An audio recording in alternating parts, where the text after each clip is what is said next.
Hi, welcome to Freezer Meals 101. I'm Christy. And I'm Charla, and today we are scurrying around the kitchen, super busy. We're gonna take you on this journey with us. We're making a bunch of meals that are single serving, but we're doing breakfasts and dinners. And of course, you could use the dinners as lunches as well. Yes, you can. And so breakfasts and dinners makes for pretty big variety, which gives us a little extra scurry time. Yes, it does. But we have found that our videos that have the individual meals or meals for two are really, really popular because there is a large population out there that is tired of eating the same thing every day or making big batch and just eating leftovers. We're showing you how to do big batch and eating variety. Absolutely. This is going to be great. We've got lots of really fun things to show you today. We already have some things on the go. You'll notice behind me the crock pot because in there is a Mississippi pot roast that we made another time that we're now cooking, and we're going to divide it out into individual meals. So I'll be shredding that, I'll be dividing it out. In the meantime, we have made some waffle mix, and we've already started making some waffles in the waffle maker. I've got this great makes 4 at a time, which is really nice for freezing. And we've got dill pickle stew going on the stove and some scrambled eggs for our breakfast burritos. We've just got like so many things happening. It's hard to describe the different aromas happening in here at once. Dill pickle soup and the beef pot roast go nicely together. But then we also have the eggs with the waffles happening. It's hard to know, is it morning or night? That's okay. And my kitchen looks a mess. And your kitchen will too if you do all of this all at once. But the nice thing is that you get this all done in one day. And if you're fortunate enough to have a friend, a family member, a spouse that can help you to make these, makes it way more fun, but also they can help with the cleanup. But then you get all the dishes out of the way, and then on the day you go to make these, like, you're not dirtying your kitchen really. No, there's barely any cleanup at all. You wash your few dishes that you ate off of, and away you go, you're all done.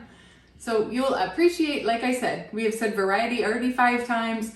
We're not even kidding. We're going to say it a 6th. There's lots of variety here. So what we did for the Mississippi pot roast is we actually took a freezer meal that we had already made of Mississippi pot roast. We'll tell you how to do that, but then we took it out of the freezer, dumped it into the slow cooker.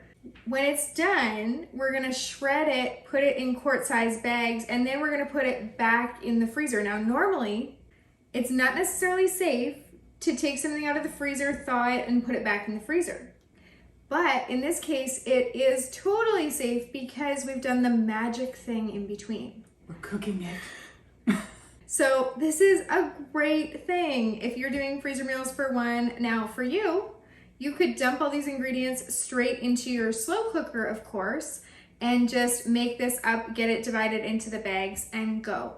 But since we had it made as a freezer meal already, we just dumped that bag in there. We just saved ourselves a step. In the bag is a chuck roast, 3 to 5 pounds, whatever size you like. We're going to add in 6 ounces of pepperoncini, peppers, and the juice. Now for those, I did take the stems off because I didn't want to have to do it later. So I took them off before I added them to the bag. Then we're going to add right in there half a cup of butter, a pack of the au jus gravy mix, and a pack of dry ranch seasoning, a little bit of salt and pepper, and we're going to mix it around together in the bag a bit. It's not going to really matter because it's all going to go in the crock pot and it's all going to melt together so nicely. Then once it's cooked, you'll see here that we're going to just shred it. Those peppers will get shredded right in with the beef. And so it's going to add just a bit of zip, right? A bit of heat, a bit of kick, and into these individual bags. So on the day of cooking, it's really just a reheat. So you can make this with some rice. You can make this maybe, did you know that you can freeze mashed potatoes? So suppose you have some mashed potatoes frozen like with an ice cream scoop. on a parchment paper on a baking sheet, and each one is individual, and you can open up your bag that has all your snowballs of mashed potatoes, and you put that with your beef and you add some vegetables, you reheat this, and you have a delicious meal. And an even faster option for this, you just cut a bun, throw it on there, a little bit of garlic mayo, and I think this would be a good one with coleslaw. You know how like the pulled pork is good with the coleslaw, the barbecue shredded chicken is? This one would also be good to have something good and crunchy on there. So make yourself a little coleslaw, put it on there, and this would make 2 or 3 buns easily. And that is nice and filling where you don't have to eat it for 6 days straight. Now for our dill pickle soup, this is another one that we are actually cooking. We're not doing this raw and then freezing. We're cooking the whole thing so that on the day you go to serve this, you just quickly reheat it. Into a large pot, we are adding some chicken broth, potatoes. These are russet potatoes that are peeled and quartered, some carrots that are chopped, and some butter. We're gonna bring that to a boil and cook it until the potatoes are nice and tender. Then we're gonna add some pickles, like actual pickles. Now, we kind of feel like the more dill pickles, the better. Then in a bowl, you're gonna stir together some flour, sour cream, and water to make a paste. You're gonna whisk this into the soup just a little bit at a time. Then you're gonna add some pickle juice, and normally you would add some Old Bay seasoning, but I'm allergic to celery, and there's a lot of celery salt in Old Bay seasoning, so we just threw a whole bunch of seasonings that are in Old Bay in here without adding the celery salt. And we also added some dried dill and pepper, salt, and cayenne. So we're gonna cook this just for 5 more minutes and then take it off the heat. We're going to let it sit for just a little bit to cool just slightly, and then we're gonna run an immersion blender through here. Once we've run an immersion blender through here and made it all one consistency, we're gonna add in some more diced dill pickles because we do want to get that nice crunch. Then you're gonna wait for this to cool completely before you transfer it to your freezer bags. We're using quart-size bags, and Christy and I both love this soup. And so we've made this for ourselves to have as lunches in the future because we both work from home and we find that it's a bit of a challenge if there aren't leftovers from supper the night before to know what to eat. Neither of us want to take the time to cook a full meal. And so we get a little bit stuck on lunches. And so we've started being smarter since we are the freezer meal queens. Why aren't we feeding ourselves? We're so worried about feeding our families and worried about feeding you. We need to eat, and it needs to be good food. Yeah. So and we get tired of leftovers too. So, yes. You know, it is nice to have, you know, a little soup set aside or, you know, some quesadillas or whatever that just, and we have a variety to pick from. Totally. We made some taquitos last month, and those are really nice to just heat up one at a time. Christy can do them in our air fryer. I do them in the air fryer. And also, because they're single serving, they don't take long to defrost. Really, you could just take it out in the morning, and by noon, you are able to eat most of these. These buttermilk waffles are mouth-wateringly good. They are your very own box of Eggos in your freezer, but you have made them yourself, so you know what's in them, and you know how delicious they are. And we have to admit that we both have already eaten one today. Because, you know, as they're cooking and you smell You might notice them. that there's only 6 in the top bag when we show them to you. This will make 12 waffles, the little square guys, but there's only gonna be 10 in the freezer after today, and sorry about that for whoever gets this batch. In a large bowl, we're going to whisk together some flour, sugar, salt, and baking powder. In a separate bowl, I will beat my eggs, and then you can either add these in now or keep them in the bowl and keep adding your wet ingredients and add them all together at the end, which is what I've done. So into the eggs, I've added buttermilk, regular milk, and melted butter. I'm gonna whisk that all together and then mix it into the big bowl of dry ingredients, and mix it until it's just all wet without over mixing so that we don't beat our fluff back down. And then we get our trusty waffle maker out. Now Charlotte used to have a 2-square waffle maker and she has doubled her capacity with her 4-square waffle maker. She's very proud of, and she will tell anybody who wants to talk about waffles about her waffle maker because it's been a really good one. And the plates can go in the dishwasher. Oh, and we've established I don't like dishes. This is a real bonus. And it gets them so extra crispy. Charlotte is a super extra crispy waffle person. Yes. And these on their highest setting, and then you forget about them for a bit, are perfect for her. Mm-hmm. Yes, it's a good waffle maker. So we make our waffles. Now the trick here is to put them on a parchment paper covered cookie sheet or a baking sheet and freezing them individually first, so that when we put them into the freezer bag and then back into the freezer, they don't stick together. So there is your tip of the day from Christy on how to freeze waffles. And then when you go to eat these, man, they can just go in the toaster, they can go in the oven, you can microwave them if you don't like yours crispy, and you can top them with whatever you like. Syrup, fruit, whipped cream, you name it. Or sometimes, have you ever just eaten a bare waffle? Totally. There's nothing wrong with just having a bare waffle. They're delicious. I sure have done that. Yeah, absolutely. So enjoy these. And then the other big trick is when you take one out of the bag, make sure you remove as much air as possible before you seal it back up, because air is going to be what causes your freezer burn. So to make these last a long time, you really want to get the air out of there. This next recipe that we are making for you are black bean and corn enchiladas. These are so incredibly delicious. In a bowl, we're mixing together some black beans that are drained, some kernel corn that's drained, some green chilies, a red pepper that's diced, some cumin, lime juice, salt and pepper, and some purple onions. Now you're gonna spoon some of this mixture into a corn tortilla and roll it. Now we have found that the regular corn tortillas are a bit too thick and crumbly for this, but we have found this beautiful corn flour blend. So you still get the taste of a corn tortilla, but with more of the texture and easy rolling capacity of a flour tortilla.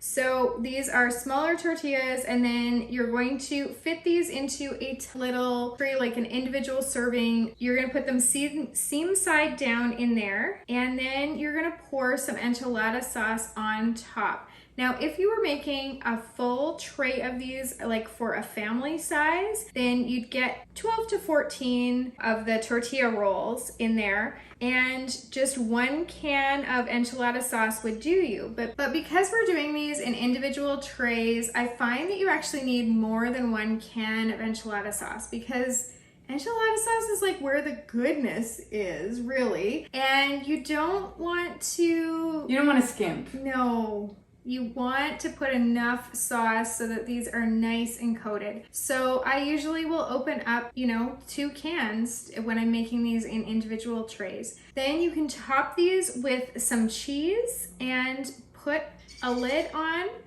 You're gonna get these into your freezer. I have to say that this is one of those recipes that if you're not someone that eats a lot of meatless meals, start with this, because you won't miss the meat. Mm-hmm. It's so hearty and tasty. The flavors in this are really good, and it's one that even your husband, who's like meat and potatoes, he does like this one, that is for sure. And it is because a lot of it is because of the enchilada sauce, because it is very, very tasty. And I mean, you smother stuff in enough cheese, he will eat it. So no, it is a good one to start. This recipe is oatmeal breakfast cookies. It's kind of like having baked oatmeal just in your hand, which is really nice. It's a great breakfast. We start out with our oatmeal. We can add in flour, powdered milk, cinnamon, baking powder, and sugar. It's not a lot of sugar, which is good. Keeps these healthy. And then we can add in some raisins. And here's the secret ingredient, because there's nothing wet in there yet. There is a cup of unsweetened applesauce. So we mix that together, and we're going to put these by the scoopful on a cookie sheet that has been greased, or we use parchment paper. You can either make these giant and cook them for a good 20 minutes at 350, or you can make smaller ones like we're showing you here, and then on the day that you go to eat them, you just take out as many as you feel like you need to fill up. Now, these will fill you up. These are not like your regular everyday, you know, chocolate chip cookies that you can eat 10 of them. You will fill up on 2, maybe 3 of these because the oatmeal is so hearty. And they cook a little bit less when we were making them a little bit smaller, so like 15 minutes will do, but they're really tasty and they're super easy. Now, your daughter had made was really with me until I said raisins, and then she kind of wrinkled her nose. And so we were thinking about things that she could replace that with, and she would be the type to put coconut in there, and that would be good if that was your jam. Now, our baked tortellini alfredo is really where it's at for individual meals. This carts out so easily, and there's so many different ways you can make this, so you can really individualize it. Today we are doing a chicken sun-dried tomato one, but you can do this with cooked bacon, with just chicken. You can do mushrooms and peas. Mushrooms and peas is a really nice one that we do that one a lot. Yeah, so we are doing our cheese tortellini. We just get the tricolored rainbow one from Costco, and we're doing 2 jars of Alfredo sauce in a large bowl, some of that shredded chicken, so it's pre-cooked, and then some sun-dried tomatoes, mozzarella cheese that's shredded, and we're just gonna mix all of that together in our big bowl here. And then we're going to just portion it out among our baking trays, and then we're gonna top those with a bit of Parmesan cheese. And then when you go to make these, all you're doing is baking them in the oven. Your cheese is already on there. If you want, you can remove the lid for that last little bit just to crisp that cheese up. And yeah, this is just a totally awesome, like the tortellini cooks up in the sauce. You don't have to pre-bake it. It's easy peasy. For our breakfast burritos, we're gonna put those scrambled eggs on a flour tortilla, add some chopped peppers, and we're doing some of ours with some cooked crumbled bacon and some with browned ground sausage. Then we're gonna add some cheese and roll those up burrito style, and then once they're rolled, we're going to wrap them in aluminum foil and place those in a freezer bag. On the day you go to make these, you just warm them up in a paper towel in the microwave, and you have a very quick grab and go breakfast. We have made really incredible progress. There's a lot of food here. There is a lot of food here. We had, what did we call it earlier? There's a flurry of activity. We have been busy little beavers, and we are in the home stretch. We are getting close. We're only going to show you one more thing, which is kind of 5 more things. Super simple idea. So when my husband was doing a keto diet, and I am decidedly not on a low carb diet of any kind, I used to make separate recipes for him. And one of the things that I did was individual chicken breasts. So I've got some individual chicken breasts just portioned out in quart-size freezer bags here. And then I have this little oval. That's so cute. Is it Corningware? It's Corningware. Corningware is going under, so you have to buy it now. They might already be gone off the shelves, because that was like early in the summer that I first heard about it, and now I don't know. We should look. I don't know, an updated thing. Maybe someone's bought them out, or Corningware, Pyrex, and Instant Pot were all in the beginning of the summer. So I heard it was because they made quality products, and so nobody had to replace them because they didn't break. Well, sucks to be them, but they were in business for, like, Pyrex is forever. Well, I mean, obviously that's the point you're making, but yeah. Anyway, so I have this little baker, and I would put a single chicken breast, and I could cover it with foil if it needed to be covered, or leave it uncovered if it didn't, and I could bake it, and I could have like our casserole or whatever in the oven alongside it, and I made him these cute little chicken breasts. But you're a good wife. You can also do these up in a skillet, or some of you might own one of those teeny tiny little round crock pots. they would do it. Just little itty bitty crock pots. And so however you decide to cook the chicken breasts, we're gonna show you what we're gonna do with these today. So we're just making little mini versions of some of our chicken recipes, and then other ones we're just doing like super quick sauce that's already in a jar. So this first one is our lemon pepper chicken. It is one of Christy's absolute all-time favorites. So I'm just eyeballing if you went into the Freezer Meals 101 Club and you took the lemon pepper chicken and you took the serving size down to 1 serving, it would actually calculate for you exactly what the proportions would be and how much of everything you would need. I'm just taking an educated guess because we've made this recipe so many times. So I've got some lemon juice, some garlic. We're not adding huge amounts of garlic because this is just one little itty bitty chicken breast on its own there. Some lemon pepper, of course. Where did I put that? Here. Ooh, we're so close to being done our lemon pepper. I know, look at our We have another one waiting in the wings and we're like waiting to finish. Ooh! I meant to do this side. Well, this is extra lemon peppery. Extra lemon pepper never hurt anybody. Okay, and then a little splash of cayenne. For real, a splash, or you might have trouble with really that one. itty bitty, just doop. I have a daughter that loves lemon pepper anything.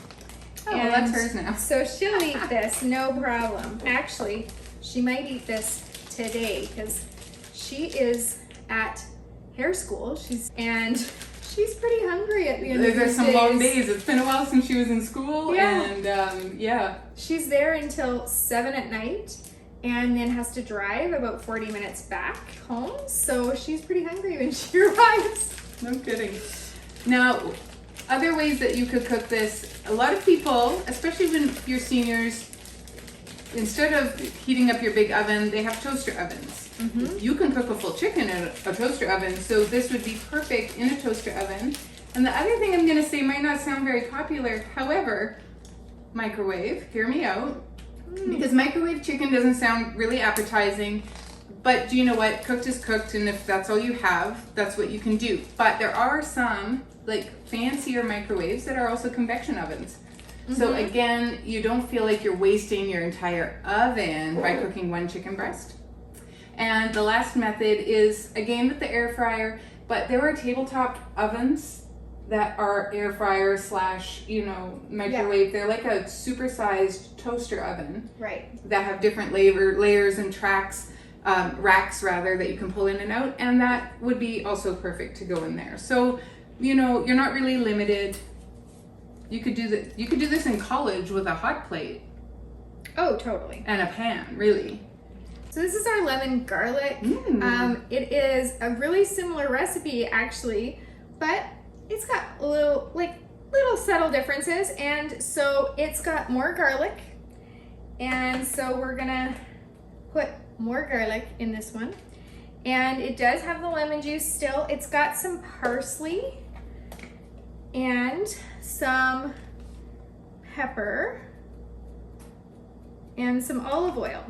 So you do use the lemon juice for both, but if you're just making these little teeny tiny bags, why not try a few different recipes? I also thought like our lemon mustard, which is one of Christy's favorites, would be a really easy one to do individual servings of. Or you could make the sauce in a bowl and pour and make 3 servings of it for lots of different ones. You know what I mean? Yeah, like our salsa, what is that one called? Some kind of salsa chicken, but it's got all kinds of ingredients. It's not just salsa. I don't even know if it has salsa actually now that We I haven't say made it that. for a really long We time. haven't. Do you know that we have over 200 recipes in our club? And my goodness, we forget. I was going through, I don't remember what I was looking for the other day. Somebody had asked something very specific, so I thought I would look it up, and I thought, oh man, we haven't made Southern style ground beef casserole for a really long time. That's a good one. It is such a good one. So we do have favorites, but we make so many new meals all the time that we end up with new favorites, and so we kind of forget about our old favorites a little bit. I haven't I mean, yeah, that's such a good one. Okay, for this one, just inventing. So I am just putting a little bit of olive oil, and then again, if you use like ingredients, like you've got your lemon juice out anyway, you might as well make 2 recipes of lemon juice. You've got your olive oil out anyway, you might as well make another one. So my tante Denise, she grows herbs fresh in her garden every year, and then she makes these herb blends from her herbs that she dries herself. And it's like made with love, and it does smell so good as soon as you took it off. It is basil, oregano, chives, parsley, dill, sage, lavender, marjoram, tarragon, mint, and thyme. That's lovely. I smelled the mint right away. And so we're just gonna put a splash in here, and that's just gonna, you know, marinate and cook up nicely. I don't think it's a true marinade because I don't have, like, you told me what it No, it is. Do you have lemon juice? No, there's no lemon juice why. in here. For a true marinade, you should have an oil, an acid, and a spice. So should I throw lemon juice in here to make it a true marinade? If you want. I mean, I think it's okay. I think it's fine. That looks lovely to me. You squish it around there and get it all coated up. So again, we're being careful to take the air out of our bags, but I think this one's gonna be really nice. And then as these thaw, they're going in your freezer, but as they thaw, they'll marinate more and just get nice and flavorful. Okay, so for this next one, we're being super fancy, and we are throwing in some thick teriyaki sauce. Because who doesn't love some teriyaki chicken? And for this, you could have this with a stir fry. You could have this like in a rice up. bowl. Oh yeah. There's so many options. Do you think that's enough, or do you think I need more? I feel like we want little it more. saucy. Yep. Because then you can put that leftover sauce spoon it onto your rice. Yep. Do you know that you can freeze rice? You can freeze cauliflower rice and you can freeze rice. So on the day that you're making all of these meals, you could just stick some rice on your stove when it's done. Let it cool, portion it out into individual bags like this, and then when you go to take a chicken out, take a rice out, reheat, and you're done. Even more of the meal is done. This one is Vindaloo sauce, and so this would be really good again on rice. It's just a store-bought Vindaloo. I'm gonna put lots of extra so that you can spoon it onto your rice or your vegetables, or you could have this with naan. You could have it with naan. Here. Oh, thank you. Oh my goodness. I think we're done. We have 26 dinners. We would have had 27 or 28 probably, but when we were rolling the black bean and corn enchiladas, my kids had gotten into the tortillas. So there's a little bit of the corn left over. You know, I think you should mix it with some enchilada sauce and put it on your nachos. That's an option. Or we dig up some more tortillas somewhere. There could have been one more. So, you know, we've got 26 meals in an afternoon is nothing to feel sad about. Not at all. And that's all the breakfasts. all the breakfasts. So I think we did really well. And we've got 40 individual breakfast servings. That's kind of nuts. It's great. This is fantastic. This is gonna do you for a month. And I'm gonna say Lots it again. of variety. There's variety.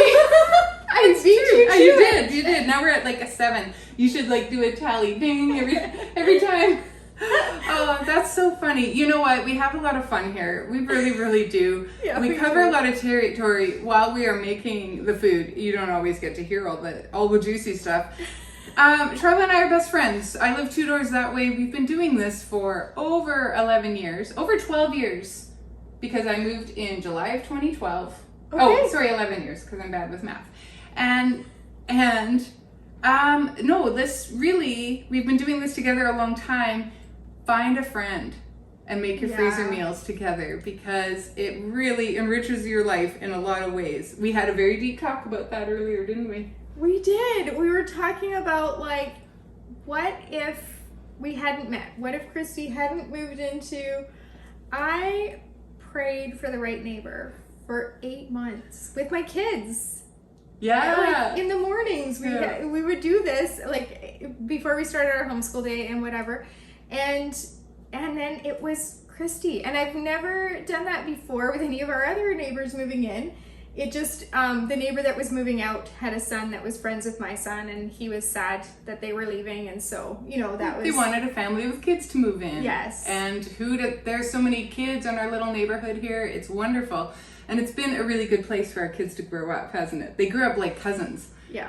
And they still hang out, some of them every day. Some of them every day. I mean, her daughter is here, or my daughter is there, like all every the day. time. And it's pretty great. So we've seen each other's kids grow up. We've even grown up a little bit ourselves, mothering together. We hang out as couples. We have games night. We hot tub. We just have had Some people a really... don't use that as a verb. Did you know that? I said that one time, I'm going hot tubbing, and they're like, what the heck is hot tubbing? It's going in our hot tub, in our jacuzzi. It's an active verb, because when you live in Canada and it gets cold in the winter, it's really nice to have somewhere outdoors that you can go that's not like... So we go in the hot tub. We are hot tubbing. Anywho. It has been a very rich friendship, and I'm so thankful, but I really believe that part of it is because we put in so much time making meals together, and that was sort of the foundation. Yeah. And all of this time that we've spent, and when you spend time in the kitchen, there's just something extra special about that. Nope, that's right. We've definitely bonded between that and the music we listen to and our kids. And all the fun we have here. We're just so glad that we could welcome you in to see this, because it is pretty genuine, I would say. Yeah. Yeah. This is really our life. And we want this for you too. So I hope that you will give this a try. We're gonna put a video right there to some more meals for one. And we also do mega meal sessions where we do like 100, 140, 150. Our record's 153 It's too many. It's too many of the family size freezer meals. So if you have a family, we've got you covered there too. Thank you for joining us today. We'll see you next time. Happy Bye. cooking.